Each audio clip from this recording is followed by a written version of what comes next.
What's happening, everybody? Welcome into a brand new episode of Phightin Words. Anthony SanFilippo's here. I'm Bob Wankel.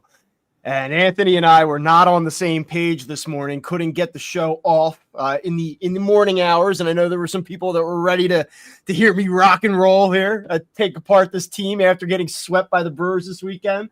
And we were going to punt it to tomorrow, but we're here for the people. We found a way, and we're going to put together 45 minutes to dissect and go through what happened this weekend at Citizens Bank Park. And man, Anthony, it was ugly. Yeah. First of all, Bob, this is worth pointing out because it was the first thing I said to you before we went live, and Hexram noticed it right away. Wankel looking fresh. Yeah, we were actually going to start right at 2 o'clock, but I was getting my hair cut. I'm straight out of the chair into this one. So, wanted to clean it up a little bit. It's getting a little bit warmer outside now. I want to, get them for my summer look. That's right. It's good. It's a good summer look. This weekend was nuts. I was not down there for yesterday's game. So I missed the defensive meltdown yesterday. I got to watch it. I mean, I saw it, but I wasn't there in person. But boy, did I have to sit through the disaster of the 17-7 game on Saturday. We obviously already talked about the loss on Friday night because we did the show a day late over the weekend. So it's really just the last two games that we haven't reacted to, and boy, were they bad. Calling that game on Saturday 17-7 is like, it's like the Eagles-Chiefs Super Bowl being 40-22. I mean, it wasn't that close. It was not that close. It was all garbage time. They should not get the benefit of the doubt on 17-7. You know what's funny? Friday night didn't bother me at all. Taijuan Walker, not a great start. Bullpen comes in big spot, can't get it done. They're lifeless. But for whatever reason, that game didn't agitate me that much. Saturday, there's a lot to talk about in terms of how Saturday went down. None of it good. But again, like that game didn't really bother me that much. It's like your starter went out and he gave you nothing. He buried you early. You had a couple opportunities early on to maybe punch yourself back into the game. You didn't do it. Again, though, you're going to go through stretches in a season where you don't play good baseball. It's going to happen. The one yesterday, though, I'm thinking about it. It's 2-0, I think, in the sixth, going into the sixth. And I'm like, if they can just win this game and they go 3-3 on this homestand, it's basically what I thought they were going to do before it began. And I would take that considering how well they played during the month of May. You're just going to get these stretches where things aren't clicking for you. And I take 3-3 and I say, no big deal. Yesterday, and when you look at the totality of the weekend, though, it's not just that they got swept. It really is, for me, how they got swept, specifically yesterday. You waste a good start. Like, this is what the Phillies are built for, a good start. You have a chance to score a couple of extra runs and tack on. They can't do it. The bullpen can't hold. Defensively, we know they're not that strong. It crushed them yesterday. And again, zoom out, 13 games over 500. It was still a very strong month overall. They're still going to be in position here to have a nice summer. But the questions that everybody has about this team, they're only intensifying, and rightfully so. We all know what the deficiencies, or we all suspect we know what the deficiencies of this team are. And yesterday, man, they were magnified and amplified 10 times over. And it gives you a lot to digest about the viability of this team. Again, it's about winning the World Series. And it's impossible not to watch this weekend and say, well, I have some questions. Well, no, you absolutely have questions. And I know what it's about. But at the same time, you got to be careful. You can't let just like we said back in April when they lost 5 in a row, they got swept by the Mets, and they looked terrible at 13-13. And we said, well, you can't let a bad week in April determine what's going to happen in October. You can't let this bad weekend in May determine what's going to happen in October as well. That said, it's fair to criticize exactly everything that you mentioned because these are problems that seem to persist with the Phillies. And you worry, of course, that those problems, if not rectified, and when it comes to defense, you're not going to be able to rectify that. That is what it is. It involves the players that you have on this team who are playing with regularity.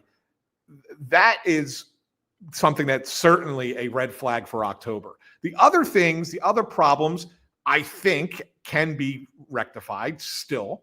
But in the moment, it's a major, major problem for this team. We're not going to break any news here talking about the inconsistencies of the offense or some of the weaknesses of the offense. They exist. We actually spoke at length about Alec Boehm and Nick Castellanos on Saturday morning show. If you missed that, we did record over the weekend, and I invite you to go back and listen specifically to the Boehm and Castellanos part. I thought that was pretty much the highlight. And one of the takeaways and the thing that I sort of proposed is that, yes, like Alec Boehm has saved his season statistically, and he had a really nice month of May, and he finished it on a strong note, and the numbers look good.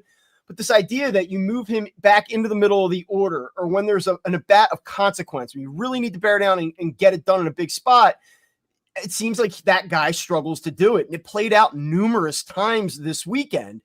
And the offense is going to be inconsistent. We can talk about the lineup. They're going to flash. They're going to surge at times. They're going to struggle at times. That is what this team is from an offensive standpoint. But what really concerns me, and one of the things that I think that you could lean into a little bit during this recent hot stretch was that, yes, you lose Jose Alvarado, but you felt like maybe Ryan Kerkering was rounding into form. There was a 10 appearance stretch there in May where he'd only allow one earned run. He didn't allow an earned run yesterday, but we'll get to that in a second. Say, all right, maybe he's finally taking a step forward. Strom still trying to feel it a little bit, but overall, okay, you feel all right about him. And then Jordan Romano, wow, he's really put that bad, shaky start in the rearview mirror, and now he's a guy that you feel like you can count on. Now, suddenly, he looks like he's a little bit leaky again.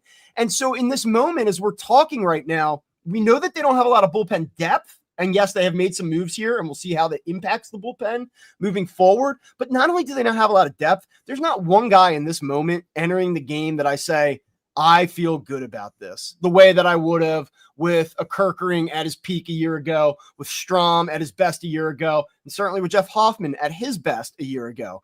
It used to be a strength getting into that bullpen, and now there's not one single guy coming out that door that I go, this is going to be a good spot for them. And that's tough. It's tough to win like that. Yeah, it really is. And you know, obviously the bullpen is a major issue. You know, and I don't know if these changes, Bob, are going to be anything other than we need to tread water. Well, yeah. we need to tread water until the trade deadline. And, you know, and that's when, you know, at that point we'll have a better idea of what we're putting together for the second half of the season and ultimately for what we hope is our playoff run. I think what you're seeing now is, look, they had a DFA Ruiz. He was never good. He was mediocre at best last year. He was terrible after the injury this year when he came back from that neck injury, just really, really bad. He gave up 5 more runs on Saturday. Like, he had to go. That's being said, if the solution to that is, well, we think Taijuan Walker can be a high leverage 1-inning reliever, and then we're going to bring in Seth Johnson, who couldn't throw strikes in AAA, to be part of that bullpen. That's not going to be an answer either, right? So, like, you know, I think this is the rearranged deck chairs on the Titanic kind of maneuver, right, for now. And they're really hoping against hope that this will get them to late July, and then they can really rectify it. Because if you look at it, you know, holistically here, like, everything you said about the 3 guys at the back of the bullpen is right. And the rest of the bullpen doesn't really instill a lot of confidence. So at this point, this is a bottom tier bullpen in Major League Baseball. And I don't know how, even over the course of the next 7 weeks, it gets much better than what it's been. You mean pre-deadline? Yeah, pre-deadline. Yeah, I mean, look, I think that you can get creative and you could talk about Abel. We've done this, and I don't want to spend too much time doing it, but, like, yeah, sure, Abel might be a factor. You go out and you make one acquisition, and if those 2 guys right there click, you feel a little bit better about this bullpen. It's a little bit more deep. You think that some of these guys that we're mentioning that have struggled and that have been up and down, that there's more in the tank. Like, can you make this a passable bullpen? You can, and they do have some options. But it does kind of kill me that we're sitting here on June 2nd, basically 37% of the way into the season. And you said it, this is a bottom tier bullpen, whether it's the worst bullpen or the 6th worst bullpen or however you want to quantify it. It's just amazing to me that you have the salary that you have invested into this team. You have some degree of significant or great expectation.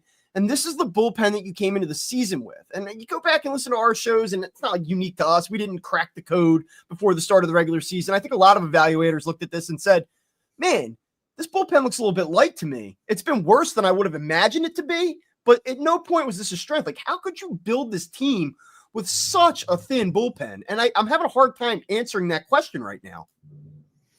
I am too. I felt, and we've said it on this show, it's not like this is, revisionist history, but, I felt all along that they were one piece short coming into the season in the bullpen. I just looked at it and said, yeah, there's another arm missing out there somewhere.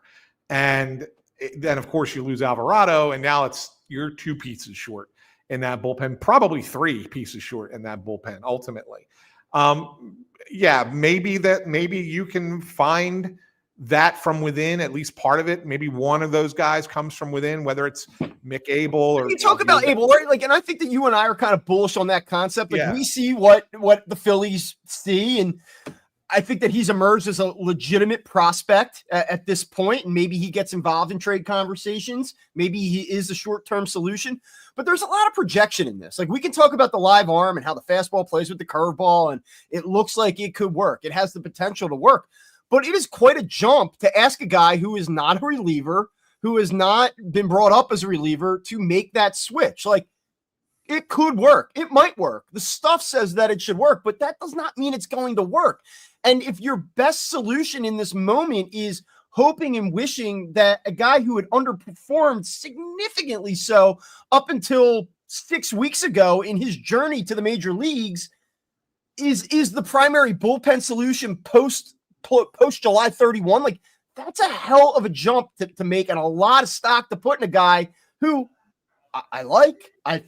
I'm excited to see him throw again on Thursday, but I don't know what that would look like if they were to move him to that role later this season, and nor do they. So there are a lot of things that they're going to need to materialize, both in-house, both in terms of the market, but they're going to have to make it work. They cannot go into October with a tweak or a Tanner Banks equivalent acquisition at the deadline and say, well, we have a surplus of starting pitching. We're going to throw some darts and hope they land where they're supposed to. It's not going to work. And we'll have wasted an entire season here.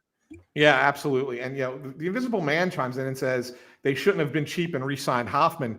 The one thing I'll say to that is look at what Jeff Hoffman's done so far this year with Toronto. And it's I agree. And knowing what you know now, and you see the numbers and you go, okay, but do you give the Phillies credit for not re-signing Hoffman in that he has not been great, or are they just lucky that he hasn't been great? Like, I'm going to guess that they didn't see or foresee a significant decline this season. My guess is it was about the years. It was about the money, not about the pitcher. Now, they look smart because he's not pitching well. Yeah, well, that's the thing. So let me split the baby for you a little bit. I think that they can deserve credit for not wanting to commit what it took to sign Jeff Hoffman because they had some concerns about it. And obviously the guy failed 2 physicals with 2 other teams before signing with Toronto. So maybe the Phillies had some knowledge that these other teams, didn't in advance. And so that could have been, you could say, hey, that's smart by the Phillies. Where I won't give the Phillies credit is that they needed to replace that. And knowing that you were going to also lose Carlos Estevez, you needed to replace that as well. And they replaced both with one guy in Jordan Romano. That's where, to me, not enough was done in the bullpen. That's why I look at it and say they don't get credit for not signing Hoffman. If you want to look at it in a vacuum, I'm cool with it, saying, yeah, maybe we were concerned about, how much it would have cost to sign this guy. And you see what his production's been so far, and you say, well, they probably made the right call, but the wrong call was not finding another arm as well. I think that's where the mistake was that the Phillies made, and that's why they're in the situation that they're in right now. Yeah, and if you're into numbers and you kind of want to know where they stand right now, Phillies relievers this season have a 4.65 ERA. It is the 6th worst ERA, bullpen ERA, in baseball to this point. And just in terms of if you're not a believer in ERA or that's not how you want to, quantify the performance of a bullpen, they also have the 8th highest whip. So a lot of base runners, a lot of earned run scoring. And yesterday we saw a situation where, Kerkering doesn't even allow an earned run and he still sunk them. I mean, it was an absolute killer. And this is what you have when teams start to string together losses and they're not playing good baseball. Yesterday, you see a situation where the defense does not pick up the pitcher, and then the pitcher does not pick up the defense. Things just totally spiral after the Turner error, and that is the mark of a team that is not playing good baseball. I won't say it's the mark of a bad baseball team because I don't think the Phillies are a bad baseball team, but that is what you're going to get when you lose 3 in a row, 4 in a row, 6 out of 7. Like, these are the games you're going to get. And boy, did you get one of those games yesterday. And I know that people want to talk about Trey Turner. I see it online. I've heard it on the airwaves today, and we could talk about Trey Turner a little bit specifically. But I do want to go back first to Saturday. And I have 2 separate rants on Saturday. Go ahead. Number one, I have never in my life, and you wrote about it and you gave the Phillies viewpoint as to why this happened, but I have never seen a team let a pitcher sabotage his entire season to the degree that the Phillies allowed Jesus Luzardo to do that on Saturday. And I've heard it said a lot of different ways. Let me say it one different way, and I had not heard this yet. In his first 11 starts this season, Jesus Luzardo allowed 14 earned runs. In 3 1/3 innings pitched on Saturday, he allowed 12 earned runs. This is a guy that we were talking about 3 days ago as a likely all-star out of the National League. This is a guy that when you looked at the Cy Young odds was a top 5, top 6 guy. And quite honestly, I think if you looked at the numbers deep enough, you'd say he's probably like number 3, number 4. And this morning, I don't think he's an NL all-star. I think that he's totally dropped in terms of that conversation. I think you can actually kiss Cy Young goodbye, which might sound crazy based off of one bad start, but the numbers are such, and there are so many guys that have good numbers in the National League that you can't, in good faith, make the argument. You can't make the case at this point. I mean, they crushed this guy's season. Now, he crushed his season too. The player has to take some accountability in this. He was absolutely dreadful, and he didn't help himself with defensively. He didn't get help defensively in that 4th inning. Like, I get the whole deal. He shares in the blame. But to allow that to continue to go from 8 to 9 to 10 to 11, and then he comes out and the 12th run scores inherited, I just cannot believe, short bullpen or not, that it got to that point with him on Saturday. Well, I can a little bit. This is where I will kind of disagree with you on a couple things. First thing is I don't think this knocks him out of being an all-star. I think I absolutely do. No, because you got to remember, fans don't vote for pitchers, right? So the industry votes for pitchers, and I think that they have within the industry the ability to look at one game like that and say, we're not going to let that one game, especially if he comes out. Let's say his next, because you got he's going to have 4 more starts before they pick the all-star team. Let's say the next 4 starts he's like he was in the first 11. Like, is the league going to hold that one start against him to not be an all-star? I don't think so. If he goes out and struggles in the next 4, then yeah, okay, I'm on board with that. That maybe it ultimately sank his all-star chances. Do you know where he was among starting pitchers in the National League going into Saturday's start? You know where he was in ERA overall? Yeah, he was like 3rd, right? 3rd. You know where he is this morning? He's 22nd. 22nd. There's 21 starters, qualified starters in the National League that have a better ERA than this guy right now. Yeah, but ERA is not as we know, is not the be-all, end-all, right? Yeah. I hope that the industry then looks at it and says, well, he's 3rd in F-WAR. You know, I mean, come on. Yeah. I know, but I'm serious. I'm serious about that. But that's, to me, that's a secondary argument, right? The real question, and the one that everybody's been discussing, is why the hell did they leave him out there for that to happen? I mean, as I pointed out, and it was only the 5th time in the history of baseball that a starting pitcher pitched 3 1/3 or less innings and gave up 12 or more runs. 3 of them have happened in this century, and 2 happened way back when. The other 2 were Masahiro Tanaka in 2019 with the Yankees, and former Philly A.J. Burnett when he was with the Pirates in 2012. So here's how I look at it, Bob. He's down 4-0 after 4 batters, right? But really, when you look at that, all right, that's a cheap single, a walk, and a home run. All right. I'm okay with it's not a great start, but it's okay, whatever. 2nd inning, 3rd inning, gets through with no problem. So you're not obviously going to have someone up to start the 4th inning, right? So yeah. You're not going to have anybody up at the beginning of the inning. things then start to unravel after what ended up being, you had the error. It was a broken bat single to lead off the inning. Then he makes a throwing error on a bunt. Okay, so that's not a pitching problem. Then there's the balk, right? And the balk, he kind of loses control. And he admitted after the game, he's like, I'm stunned that they didn't throw me out because I got a little hot-headed out there. So now here's a pitcher who's already had a bad inning, is trying to keep the team in the game, and then he gives up a broken bat single. He's responsible for the throwing error, and then he gets called for a balk that probably wasn't a balk. And so now he's a little emotionally not there. So if you want to argue that you could start getting somebody up at that point because of the emotion of the game, I could kind of see it a little bit. But his pitch count was low. The bullpen was short. And you're paying this guy, and he said afterwards, this is what they pay us for, to flush these things. You're paying him to be able to get through that emotional moment and be able to come out and get a job done. In a matter of 3 batters, it's 8-0, right? So even if you got somebody warm at that point, okay, which was still 4-0 at that point, even if you got someone warm, that person's not coming into the game before it's 8-0. So now it's 8-0, right? You still need to get 2 outs in this inning. The bases are empty. Cotham goes out to talk to him. And he basically says, all right, look, this is a terrible outing. We just need you to get 2 outs because our bullpen is short. Can you give us 2 outs? He tells Cotham, yeah, I got it. I got these 2 outs. And in a matter of 6 pitches, it's 11-0. They started to get the pitcher up at that point, but before Hoskins hits the second home run. But as soon as he hits that second home run, you can't just bring that guy into the game because he's still not warm at that point. So I think if you break it down into context, you can kind of understand why it happened the way it happened. It's very, very rare, I admit, and I get it, right? But in the grand scheme of things, he didn't want to bring the 3 guys in that ended up pitching yesterday. He couldn't throw the 2 guys that had pitched multiple innings the day before because they went multiple innings the day before, so they're not going to go on a second day in a row. So your bullpen was basically down to Joe Ross and Jose Ruiz.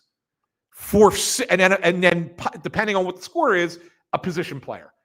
They ended up using Tanner Banks because Jose Ruiz got torched, and they had to bring another guy in. They didn't want to bring Banks in, but they had no choice. But they really had 2 relief pitchers, and they wanted to get 2 innings out of each of them. And that's all that they were trying to get. And so that's why they left him in.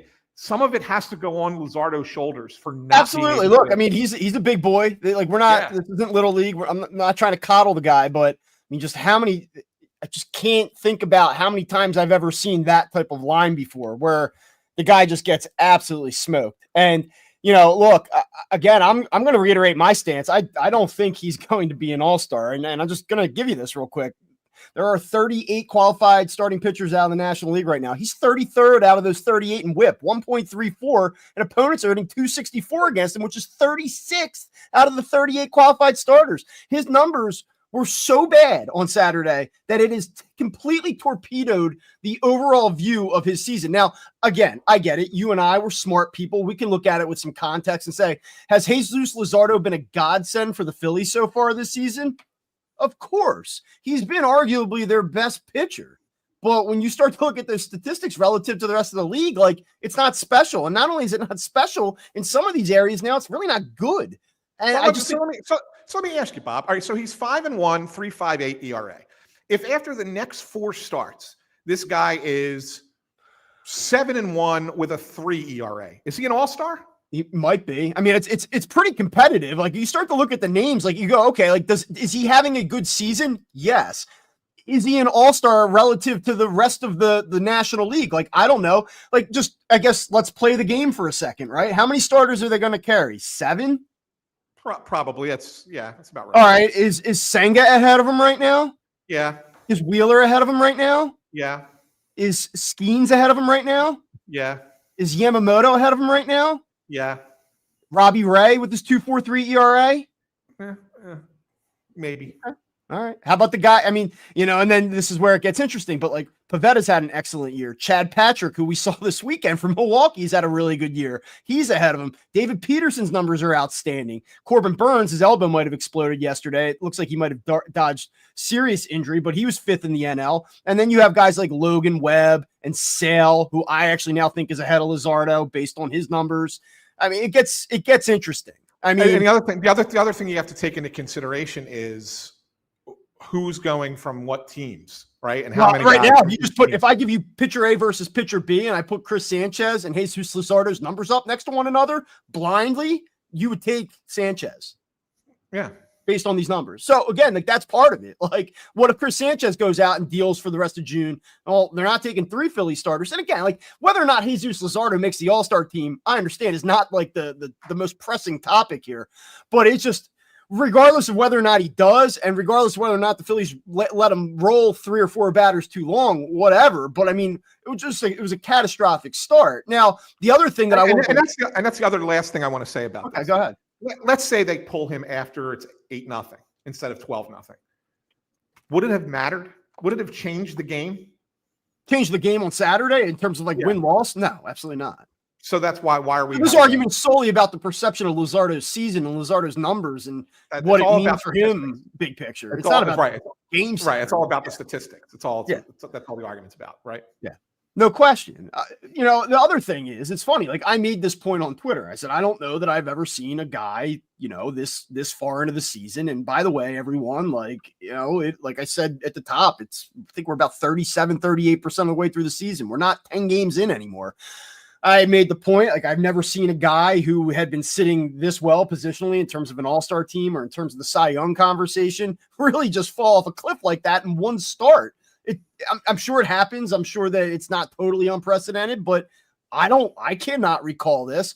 And then you get the assholes on Twitter who are like, well, I didn't know we even talked about Cy Young on May 31st. I'm like, I'm not awarding him the trophy tonight. I'm just saying like, yeah, we're 40% of the way through the season. Like you can talk about these things just like you would talk about NFL MVP on Halloween. Like it's just a conversation piece. I'm not saying Jesus Luzardo was going to start the All-Star game. I'm not saying Jesus Luzardo was going to win NL MVP. We're just talking here. We're just talking about sports. So like, I get it. I get that we don't award anybody anything on May 31st. Like everybody on you people say that I'm miserable on Twitter. These people, man, like who are these people? Like what are we talking about? Get some friends. Go have a beer and go talk to somebody. Well, I didn't know we even did Cy Young on May 31st. What are you talking about? Like, what are you talking about? Shut up. You're in my mentions. Get the fuck out of my face. Oh, I love this. That. This is the best. This is the best you've been yet. What are we doing? Oh, we can't talk about Cy Young. We can't talk about the All-Star team on May 31st. Like, losers. Oh, give me a break, dude.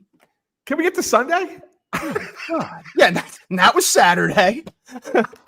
And that was Saturday. Let's get to Sunday now. I got to tell you, can I tell you, I have a bigger concern than I think of what we're going to talk about. By the way, Ryan Barnhart just said this. This is why. Thank you, Ryan. Yes. Yeah. You are allowed to be in my Twitter mentions, please. Yeah. You're always invited. And then, of course, we have this joker. Is that Russ Joy on the right? Yeah. I don't know how Russ does it. Like my conversations on online about baseball generally fine, but these people, like, I don't care if you don't agree with my opinion. Like, I do not care. That's fine. Yeah. Like, let's debate it. But like it's crazy. It's crazy. Well, that's your fault for even thinking about Cy Young on May 30th. Okay, all right. You're right. You're so much smarter. Silly man.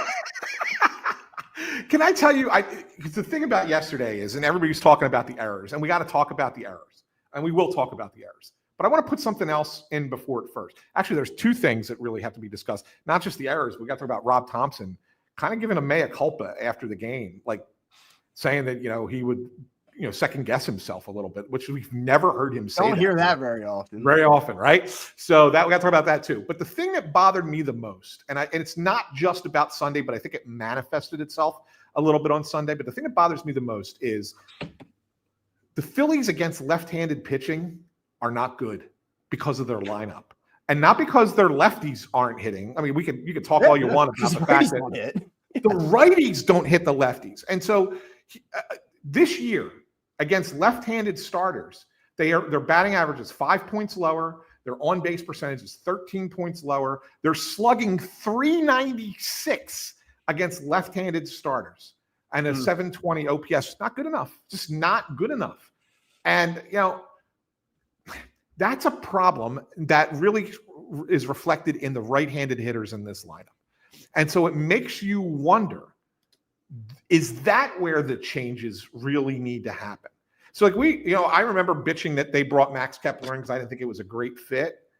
But the reason is because you didn't have right-handers that could get the job done. They thought they could.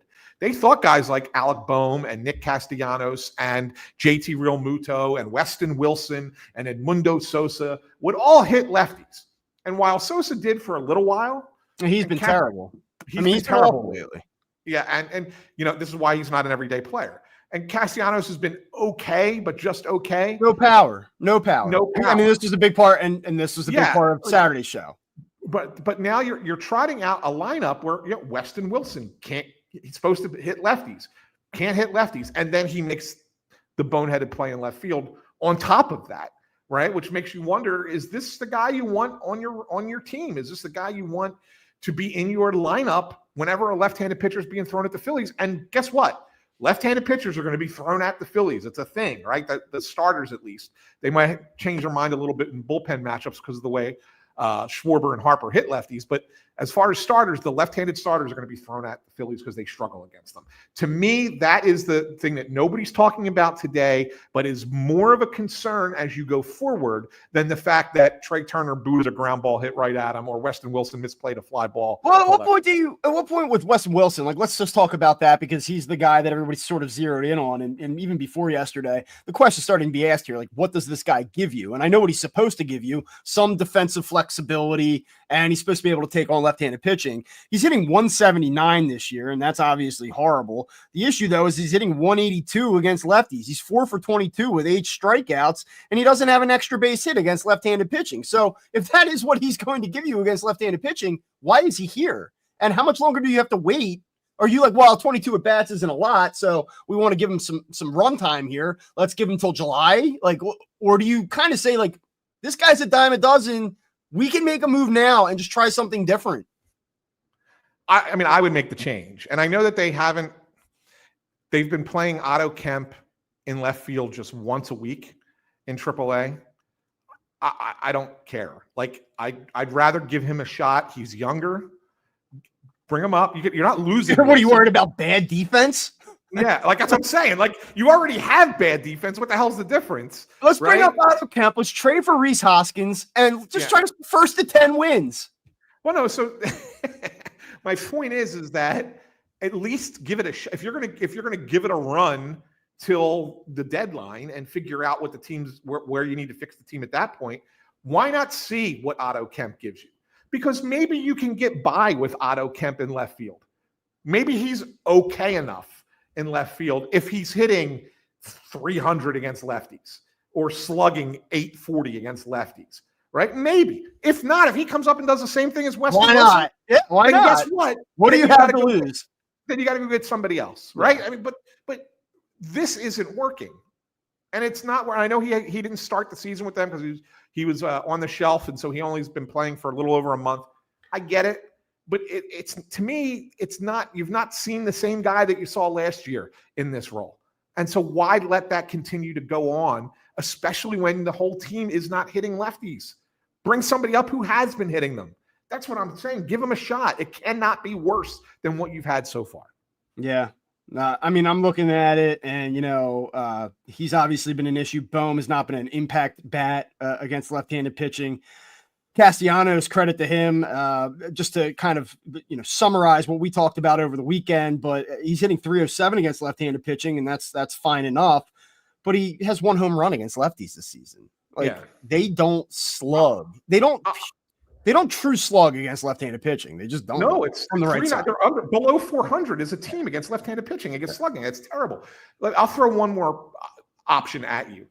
Because if you're so worried about Otto Kemp not playing well in left field, they've already trotted Schwarber out to left field a handful of times this season. So would it be the worst thing in the world to play Schwarber in left field against left-handed pitching to start a game and then have a guy like Kemp as your DH? Like, would that kill you? Well, I'm going to take the low-hanging fruit here, and I'm just going to make the comment that if the team is so unconcerned or unbothered by the defensive shortcomings at shortstop that they continue to play that guy at shortstop, would they really park a guy that is at least interesting with at least some projection of upside? Would they park him down in AAA and be scared to death of what he's going to give you in left field in spots? Like, it just doesn't make sense to me. And that's the thing too. Like you don't have to play him an entire game out there. By the way, Otto Kemp's not 19. Like, this isn't like a young man. Like, it's time. Yeah. It's time to see if he can do it. And if you don't think he can do it, then okay. Like, and if internally right now you're like, he's not going to hit major league pitching. We know that. So like, let's just see if we can bury him for another 6 weeks and let some team that thinks maybe he can hit. Like, we don't want to expose him to the major league. Maybe that would be the best. That would be the best rationale for keeping him in the minor leagues right now. Yeah. You're right. You're right about that. To me, that's the only rationale for keeping him in the minor leagues right now. As for Turner and his defense, he's only made 5 errors. His outs above average are actually 2, which is like 9th. It's not that bad. He's not as bad as he's been. Here's the thing, though, and this is what bothers me about it. Right? He was prior to this year. His defense was borderline awful. Yes. In Philadelphia. Borderline awful. So he's better, but being better than awful is not necessarily a high bar. Right? Like, okay, he's a little less awful than he was before. And the whole thing about it only being 5 errors, and it's, while true, it's only 5 errors, look around baseball at how few errors there are. It's almost impossible to make an error. Yes. So, like, look what happened in the outfield the other day. The Castellanos-Mars situation. By the way, Philly center fielders. Can we just like build a segment in? Like, see if we can get Russ to make like a sound drop for us. Like, center field with a big fart noise. Like, center field update. Boy, did Marsh. And I felt bad for Castellanos. Honestly, it should have been an error. It's Marsh's ball. It's Marsh's ball to take charge. How many times can that guy get into a situation where he goes, oh, is this me? Should I not? Just go get the ball. It's your ball. And how about, I'll give you another one that probably nobody noticed even yesterday. This has nothing to do with Marsh. This is Rojas, because Bryson Stott catches a pop-up. I forget, it was like the 7th inning or something, 6th inning, 7th inning. And he really went out to center field and makes a nice play to catch like that, to catch a pop fly. Rojas is nowhere near the play. That's a ball that's the center fielder's ball. And he should be calling off the second baseman because he's coming in on the ball and get to it with his speed. And he's nowhere near it. And so Stott has to make a hard catch on a pop-up on a ball that should easily be the center fielder's ball. So it's crazy. To be fair, both Marsh and Rojas were a big part of that furious 9th inning rally on Saturday. So you do have to give them credit for that. If you're gonna be negative and hard on them, you gotta highlight the positives. There you go. And that'll do it for today's center field update. It's just so bad. Like, I know, like, the Phillies listen to this and stuff, and like these guys are great guys. Like, you really are. A PR team, awesome stuff. Been very helpful to us. Love you guys. The center fielders on your team stink. I'm sorry. Like, and I guess that takes 2 players out of the equation that could appear on our show in the future, but they just aren't good enough. Yeah. It's a real problem. It's a real problem, and it's one that they really need to address. I don't know how they're going to address it. You know what I don't want to do today? I don't feel like reading like all the advanced metrics on Turner. The thing is that some of them defensive run save are still terrible. Like, and I believe it's the worst by a country mile since 2023, since he first got here, in terms of defensive run save. But some of the advanced metrics aren't that bad, and there have been improvements. But that play yesterday, it's like, what else is there to say about it? Rob was correct. Like, hey, we're going to talk to, or Bobby Dickerson's going to talk to him. It's a play he has to make. I mean, yeah, there's nothing else to say about it. It's a play he has to make. And chances are it won't be the last time that his defense kills him. Conversation with Bobby Dickerson or not. Like, I don't know what else you can even say about it. He probably should not be their shortstop. But they didn't have that conversation with him going into this season. Dave, who was challenged by your colleague, Tim Kelly, at the end of the season press conference last year, was almost like perplexed at the insinuation that perhaps Trey Turner was insufficient defensively at shortstop. Yeah. And I want to give you something. I don't know if you saw this today. I got to give credit to Matt Gelb, because this is a great little bit of writing where he says at The Athletic, Matt Gelb, he says, this season, when an opposing batter puts a pitch thrown by the Phillies in play, there is a 31.8% chance it will be a hit. Only the Colorado Rockies, perhaps the worst team in the history of organized professional baseball, convert batted balls into outs at a lower rate. Crazy. Now, part of that is on pitching, but it's more indicative of the defense not being good enough. In my mind. I have that in front of me here. Colorado 327 batting average balls in play this season. Phillies 318, Nationals 307, Marlins 305, Diamondbacks 293. Like, these are bad staffs around them. Interestingly, the Dodgers are the next good team that have a high BABIP there. But again, what's interesting about that is like this kind of actually backs up Matt's point too. Like, wins above replacement as a staff, Colorado 1.4, Phillies 9.4. Yes, the Phillies have a great staff, and they're in the same area code of Colorado. I mean, that speaks to how bad the Phillies defense is. It's a different way of explaining, and that's not just errors or we kicked it, which, as you noted, it's impossible to make an error now in 2025 in Major League Baseball. But just in terms of range, like, I don't want to start picking on guys, but just mentally go around the diamond and think about what you see when a ball gets hit near these guys. Marsh can't read a ball. Rojas, there was that catch that he made where he was twisting and turning, going backwards last week, and everyone's like, "Whoa, what a sensational catch!" It was a horrible read. He put himself in a compromised position, and then he's athletically gifted enough to make up for it. Which, like, kudos to him. He has a skill that a lot of other guys on this team don't have. Kepler's played an okay left field. But, Castellanos is limited, short-handed, but very limited in right. And, we've done the infield. Like, we know what the deal is there. It's bad.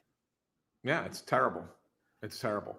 Last thing on the Phillies for this weekend was Rob taking responsibility for not batting for Weston Wilson in the sixth inning against a right-handed pitcher, not going to Kepler in that spot, which he's done in the past several times. And knowing that Kepler's a better defensive outfielder, he probably makes that play. It's not a double. And maybe the Phillies end up winning that game. So Rob kind of took it on his responsibility, put it on his own shoulders, and said that, he's second guessing himself after that.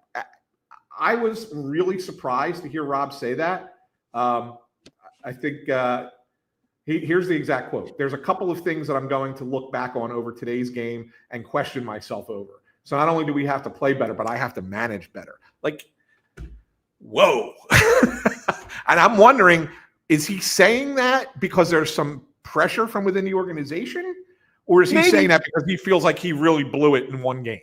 He might have. I mean, I think he should be hard on himself. That's one where a lot of times we get on here and we talk about things that happen and say, like, well, Rob could have done this. And very rarely will you hear me say, Rob should have done this. Where was he on that one? I think a lot of times we talk about the bullpen, right? Especially in terms of how they utilize their pitchers. It's like, well, why didn't he go to Strom, who then we're cursing at 20 minutes later? How come you didn't go to Kirk? Like, what's he supposed to do? Like, in terms of the staff. Well, let me just ask you a question.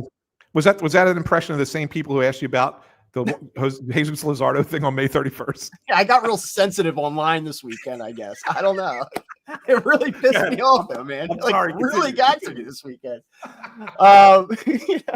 Like, I have my 3-year-old son or my 2-year-old son sitting in front of me, and he's like, "Daddy, help me!" And I'm like on my phone, like this idiot, busting my stones about it being May 31st. Hold on, son. I got to tell this internet troll to shut up. But like, I mean, Rob, I think in general is a little bit, he doesn't have a lot of options. Like I actually I feel for Rob sometimes, when everyone's killing him. I thought that was an obvious one yesterday, and I appreciate that he admitted as such. I think there might be a little bit more pressure. We've talked about how they've played things this year. They have not let the status quo. I mean, they've certainly, from a roster construction standpoint, let status quo play. But in terms of how Rob's handling the lineups and the shuffling and pushing pitchers an extra inning here and there, and yes, they have depth and they have options coming, and maybe they can lighten the load in the second half and all that. But I think that Rob has managed with more urgency. So to see them lose the series, get swept, and then speak a little bit differently, I think kind of cuts into that undertone of this isn't last year. Like there's a little bit more angst, I feel like, from Rob, even if he's not going to be real fidgety and outspoken and bombastic with his speech. Yeah, no, I agree. And I think that urgency is there. And it's something that we're going to explore in the coming weeks. A little bit, kind of dive into that. We have some stuff coming up. Something got pushed back, and we're going to have it come up next week, probably when I come back home. Looking at that Blue Jays series in Philadelphia. Speaking of the Blue Jays, that's where the Phillies head next. They go to Toronto. Bryce Harper will be back in the lineup, which will help. There's no question. It does help. Yeah, I mean, it's getting your best hitter. I know Kyle Schwarber, but getting your best hitter back tends to change the outlook of a lineup. I mean, Dodgers minus Ohtani, Yankees minus Judge. I know he's not having that type of season, but he's that guy. Yeah, exactly. And I think that that's part of, what went wrong this weekend was not having Bryce. But as far as the offense is concerned, he gets back in there. Toronto's just a mediocre team. I think this is an opportunity for the Phillies to bounce back. Now, we didn't do predictions for the Brewers series. That would have been the most wrong I would have been all season. I've always been, when I've either been spot on right or off by one game. Yeah, I would have picked the Phillies to win that series, and they got swept. So that would have been the most wrong that I would have been. That said, I think the Phillies bounce back here against Toronto. I think that they do take 2 of 3 from the Blue Jays. And I think it's important that they do, because then you get on a roll again, because then you go into Pittsburgh, a team that you just swept here. I know they don't ever play well out there in Pittsburgh, but I think that this could be a good week for the Phillies to kind of rebound, getting everybody back. And they're gonna tout how well things are going now, because they made the changes in the bullpen that I don't believe in, but that's beside the point. But I think that this is going to be a good week. So we got 4-2 this week. Yeah, I think that's fair. I think you're looking at 2-1 and 2-1. I think that's. Well, I mean, I'm kind of right there with you, and then you're 15 games over 500. Like that's why, I'm talking about this weekend and what we saw, and what the areas of weakness are. This team does not stink. It doesn't stink. They don't blow. See, this is why they'll never win. Like if they don't make any changes at the deadline, then I'm wait until you hear that show post deadline. I'll be banging that drum harder than anybody. But right now, this current iteration is fine, and it will keep you where you need to be, likely, in my opinion, to the deadline. And then they've got work to do. Agree. All right. One last thing, because we got to get out of here. We got to get out of here. I know you got 3 minutes, or not even 2 minutes. And so I'll just make it a quick one. Did you see what happened in the College World Series with Oregon? Yes. With the play at the plate? Yeah. So just a brief update. Kid coming home from Oregon, play at the plate, collides with the catcher, originally called safe. After conversation, the umpires rule him out. And not only that, they said it was malicious intent. So the kid is now suspended for the next game. Oregon loses at home, ends up getting upset. Then they lose by the 1 run. Bob, what was your thought on that whole play? I looked at that play and I said, he couldn't avoid the collision. If nothing else, I thought he tried the best he could to let up coming into the plate. It's one thing if you want to say that he obstructed the catcher and you want to call him out, okay. But to call it malicious intent was, I think, the most awful call I've seen by an umpiring crew anywhere in a long time. Yeah, I didn't agree with the call at all. It's really interesting. I don't know how much of the College World Series or college baseball you're taking in right now, but it's great. There's been a ton of upsets. Like a lot of big guns are going out right now. Kentucky was upset. Vanderbilt got upset. It's been pretty wild, but you see the energy and all the shit talking and the bat flips and the puffing of the chest, and the game is and I don't mind that stuff. I like that stuff to an extent. The game is crazy though. And like all of that stuff goes on and nobody has anything to like, there's no pullback on that. But then you get a play like that at the plate. And like, that's the thing that you're going to the extreme with, like in terms of policing the game. I find that strange. But that being said, it's been awesome to watch.